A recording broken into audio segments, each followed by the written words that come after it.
Mahina yan. Sister Monet, paki-adjust yung 5 para ano konti. Hindi ba mahina? Okay lang may sound? Okay, sige. Okay. Sige po, let us pray. Lord, tulungan niyo po kami, samahan niyo po kami sa aming pong pag-aaral ng inyong salita ngayong araw, ngayong umaga. Kayo po ang mangusap sa bawat isa sa amin, Lord. At ang aming pong matutunan ay aming pong maisang puso, maisang buhay, Panginoon, at aming ma-share po sa aming pong mga nasasakupan. Kayo po ang maitaas sa aming pong pag-aaral ngayong araw. Ito po ang aming panalangin sa pangalan ni Jesus. Amen. Sorry po, medyo hinihingal pa. Okay, ang ating pong short Bible study for this morning is about John chapter 5 verse 14. This is about the invalid who was healed by Jesus Christ. Okay. Sabi po sa John chapter 5 verse 14, ito po isang slide lang po ito. Later, Jesus found him at the temple and said to him, "See, you are well again. Stop sinning or something worse may happen to you." Okay. So dito po sa verse na to, no? Sa Tagalog po, pagkatapos nito, nakita ni Jesus sa loob ng templo ang lalaki at sinabihan itong, "Magaling ka na ngayon. Huwag ka nang gumawa ng kasalanan at baka masahol pa riyan ang mangyari sa iyo." So, to give you background po ditong story na to, there's this pool in the old Jerusalem called Pool of Bethsaida, something like that. So the Israelites believe that this pool has healing power. No? Actually, according to the King James version, an angel of God is from. There are seasons that the angel of God go there to steer the water and the first one na maligo doon sa pool na yon will be healed. Okay? Yun po yung kanilang belief. So, while Jesus Christ is walking near the pool, nakita po niya itong invalid na to. No? Yung invalid is, I think 38 years po siya may sakit. No? 38 years siyang invalid. So, I guess hindi siya makalakad, baka pati yung mga kamay niya hindi niya maikilos na maayos. Ano? So, naawa sa kanyang Panginoon, ang ating pong Panginoon, at pinagaling po siya. Sabi po niya, take up your mat and walk. Ano po? No? And it happened on the Sabbath. So, medyo naging issue doon sa mga Jews na kasi during the Sabbath, you're not supposed to do any type of work. No? Kahit na yung pagligpit ng hinigaan mo, hindi pwedeng gawin sa kanila. No? Ganun sila ka-strict. And so, si Jesus Christ went ahead at pumunta doon sa isang lugar. Ano po? So, ngayon po, going to ito pong chapter 5 verse 14, ito nga later, ang sabi, later Jesus found him at the temple, no?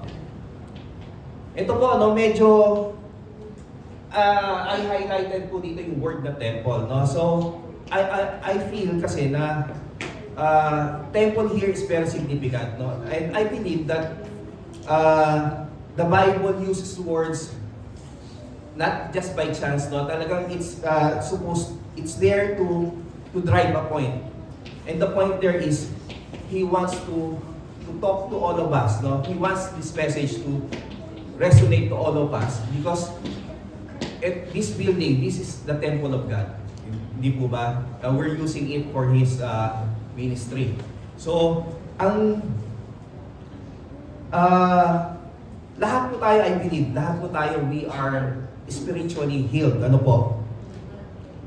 And dito po sa church na to, dito po sa temple na to, He is reminding us na pinagaling na po niya tayo. No? And this message is not only for the invalid. Lahat po tayo, we are all the invalid in this verse. Ano po? Okay. Another word that I highlighted is found. Ano po? Jesus looked and found him. So, when the word found, ano, medyo, I was thinking na probably our Lord Jesus Christ was really looking for him. It was not an accident that he found the man in the temple. He was actively looking for him. Ano po? It says here na Jesus found the man. Hindi yung man yung nakakita kay Jesus Christ eh. Siya mismo yung naghahanap. Why? Because ang sabi po sa Luke chapter 19 verse 10, the Son of Man came to seek and to save the lost. Ano po? Ang gusto po ng ating Panginoon, He want to take care of us. Ano po? Sabi po sa John chapter 10, sabi niya, di ba, I am the good shepherd. I know my sheep and my sheep know me. Just as the Father knows me and I know the Father, and I lay down my life for the sheep. No? Ito po, ano, after po ng spiritually healing us physically and spiritually, He expects us to see in His temple, no? To search for Him, no? Upang to remind us. Ang reminder po niya sa atin is to sin no more. Stop sinning. Ano po? Tinatawag po tayo ni Jesus na tuluyan ng kalimutan po yung the sinful lifestyle, no? Ang sabi nga po ni Paul ay sabi po ni Paul sa Romans chapter 6 verse 2, we are those who have died to sin. How can we live in it any longer? Patay na po tayo sa kasalanan eh. Bakit pa tayo mabubuhay sa dati nating buhay ng makasalanan? Ano po? Ngayon po, nung pinagaling na po niya tayo, dito na po papasok yung kailangan po nating maniwala kay Jesus. Na ano po ba yung dapat nating paniwalaan? Ano po? Na siya po yung ating tagapagligtas na nagbigay po ng kanyang buhay para po sa atin. At siya po ay muling binuhay ng ating pong Diyos. Ano po? At siya po ay maghahari sa kanyang pong pagbabalik kasama po natin. Po. And when we believe in Him, ano pong sabi? The Holy Spirit will be with us. Kaya nga po, we will be born again. Ano po? We will be born again in spirit and in truth. Ano po? Ito po yung transforming power ng believing in God. Ano po? That we will be born again in spirit. Di ba? Kailangan, nakalagay po yan, kailangan po talaga natin mabuhay muli. Sabi po sa John 3:3, very truly I tell you, no one can see the kingdom of God unless they are born again. Ano po? May warning po siya, no? There's the consequence of not turning away from sin. Ano pong sabi? Di ba? Si Jesus Christ po, He is inviting us to come to His care sa kanyang pong fold, ano? Sa kanyang pong kawan. Ano po? Pero po, kung ayaw po natin, ano, kung i-refuse po natin siya, hindi naman po niya tayo pinipilit. Nire-respect po niya yung ating pong free will, ano? Papabayaan po niya tayo. Ang problema nga lang po dyan, we are on our own pagka hindi po tayo we turn our back to di ba, pag tinalikuran natin ang ating Panginoong Jesus, no? Ang sabi po dito, something worse may happen to you, no? I highlighted the word may because parang yung dating sa akin ito, it's not certain, ano po? Hindi naman po sinasabi na pagka lumayo tayo sa ating Panginoon, ang magbibigay ng trouble sa atin ng Panginoon. Hindi po, no? Ang sinasabi po dito, pag hiniwalay tayo sa ating Panginoon, wala po siya to protect us. Ano po? Kaya po,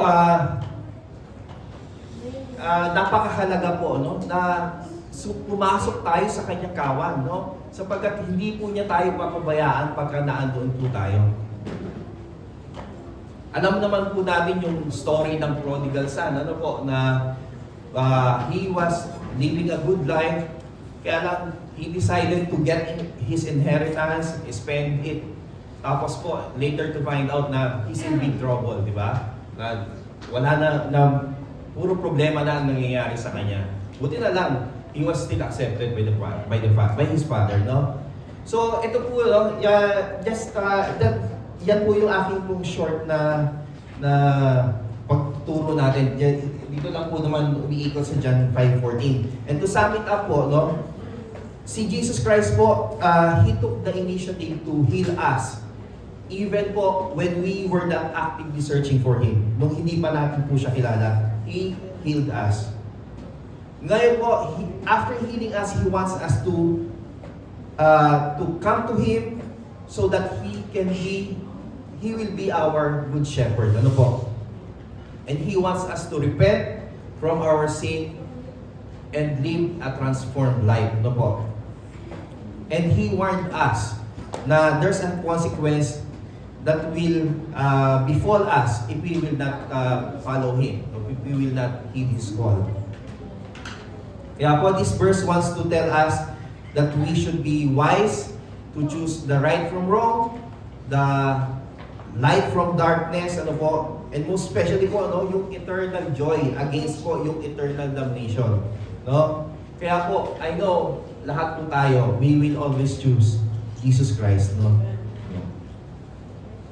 So, let's pray po, no? Thank you, Lord, for reminding us to always choose You. And thank you, Lord, for reminding us that apart from You, Lord, we are lost. Salamat po, Lord, for calling us into Your fold. And thank you, Lord, for dying on the cross for our sins, Lord. And we declare, Lord, that